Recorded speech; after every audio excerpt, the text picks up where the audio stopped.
Okay. Oh man. Well, I guess you're gonna get to see what the deck does when it doesn't do the thing that it does. We have lost the die roll. We have an absolutely unkeepable hand. We're gonna mulligan it into a 6 that is pretty unfortunate, but not a mulligan. Like we can cycle both these cards on turns 1 and 2, and that'll dramatically change the texture of our hand. But it's unlikely that we're gonna win this game. We need to draw pretty well just to get back on track.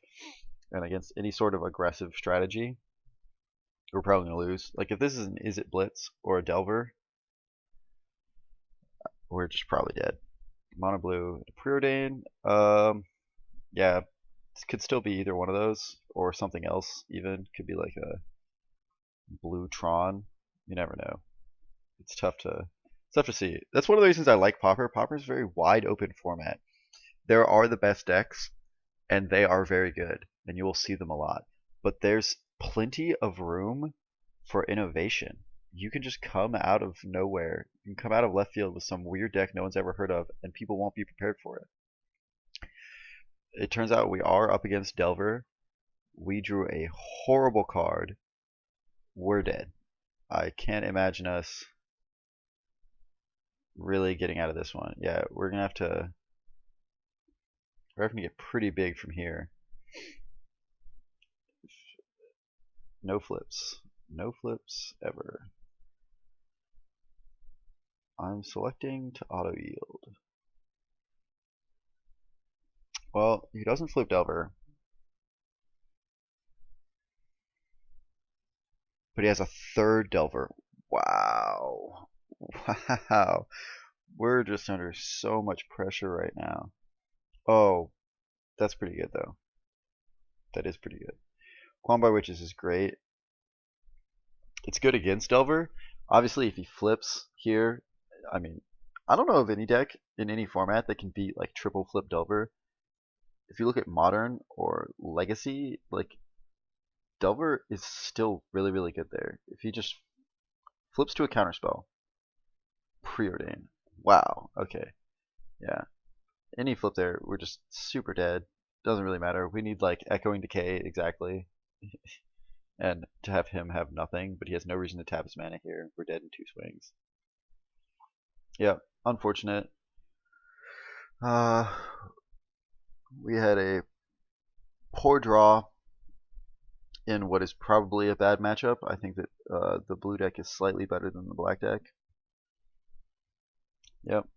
No real shot here. We'll go to game 2 and try to pick things up later. Yeah, we're dead. So let's talk about sideboarding for mono blue Delver, which I think is the matchup you should be expecting to see the most, just because the deck is very good. I think that some people are priced out of playing it because Days is so expensive. So more people would play it if they could, or if like they were willing to spend the money on it, which helps keep it down a little bit. But it's still very, very good, and there's no real reason not to be playing it. Like if you wanted to win in Pauper, you're playing one of these 2 decks. So let's talk about sideboarding here. He's not really going to kill our creatures, so we don't want Unearth. Corrupt, way too expensive, doesn't do enough.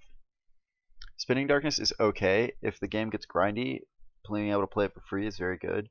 But we really just want Duress to take away their counter spells and removal spells. Serrated Arrows is very good. And what we're going to be doing here is really like trying to go lean. We're going to be on the play, which means Quorum by Witches is much better. So I'm going to leave all my Quorum by Witches in for now.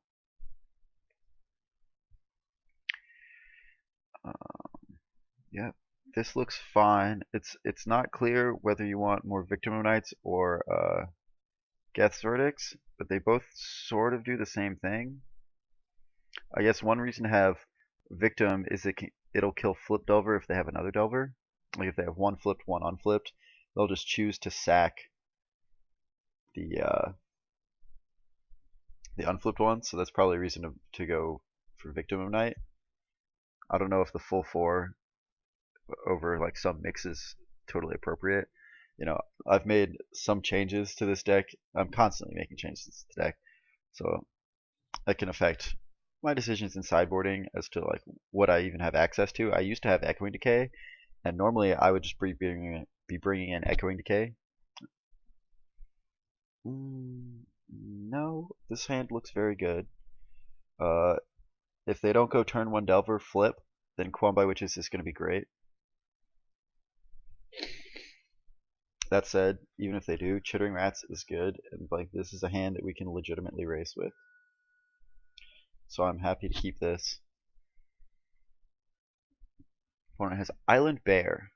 Island Bear is fine. Bear is horrible against Quam Witches. It looks like this guy is playing some version of like the Ninja Bear Delver deck, or as I like to call it, Bear Ninja Cowboy.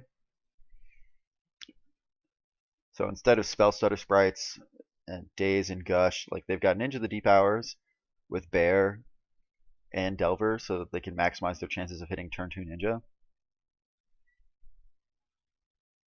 Okay, so he probably does have Spell Stutter Sprite then. Looks like this guy's on some sort of a combination of the two. Not standard Delver, not like the more typical mono blue control type lists, but that's fine. All these cards are totally reasonable in Pauper. Like these are all good cards, and as I was saying before, I don't think that Pauper is so mapped out that you can't innovate. Like if he just puts in Ninja here, this is really good. Like I mean, he has a very strong draw, but still, like just because his deck doesn't look like a normal Delver deck doesn't matter. His deck can still be very good. Like I'm not prepared. Yeah, I'm not prepared for Spell Surge Sprite here. And if I'd seen Sprite in game 1, I would have, you know, changed the way I sideboarded pretty dramatically. I would have been bringing in more of those cheap removal spells and probably taking out just all of our expensive cards, even shaving some number of Gray Merchants, because we need to get interactive against this deck. So he does have the Gust. He's just got everything apparently. What is he not playing? He's also playing Stormbound Geist? Wait a minute. So does he not have Muldrifter? That's got to be wrong. If you don't have Muldrifter or Spire Golem, well, he probably doesn't have Spire Golem if he's playing. Yeah, it's tough to say. It really is. As is, we're probably dead here. Like, I don't think we can ever assemble enough removal spells to get rid of his flyers, you know? Especially because the Undying on this is huge. And we have no real way to block. So this is very good. This is the kind of deck where it seems weird, but like I probably would have brought in Pestilence knowing this. Like knowing how many fairies he's going to have. Wow. Whoa, wow. Yeah, this guy's draw is insane. I don't think we can beat this. Yep. The old good game. Scoop him up.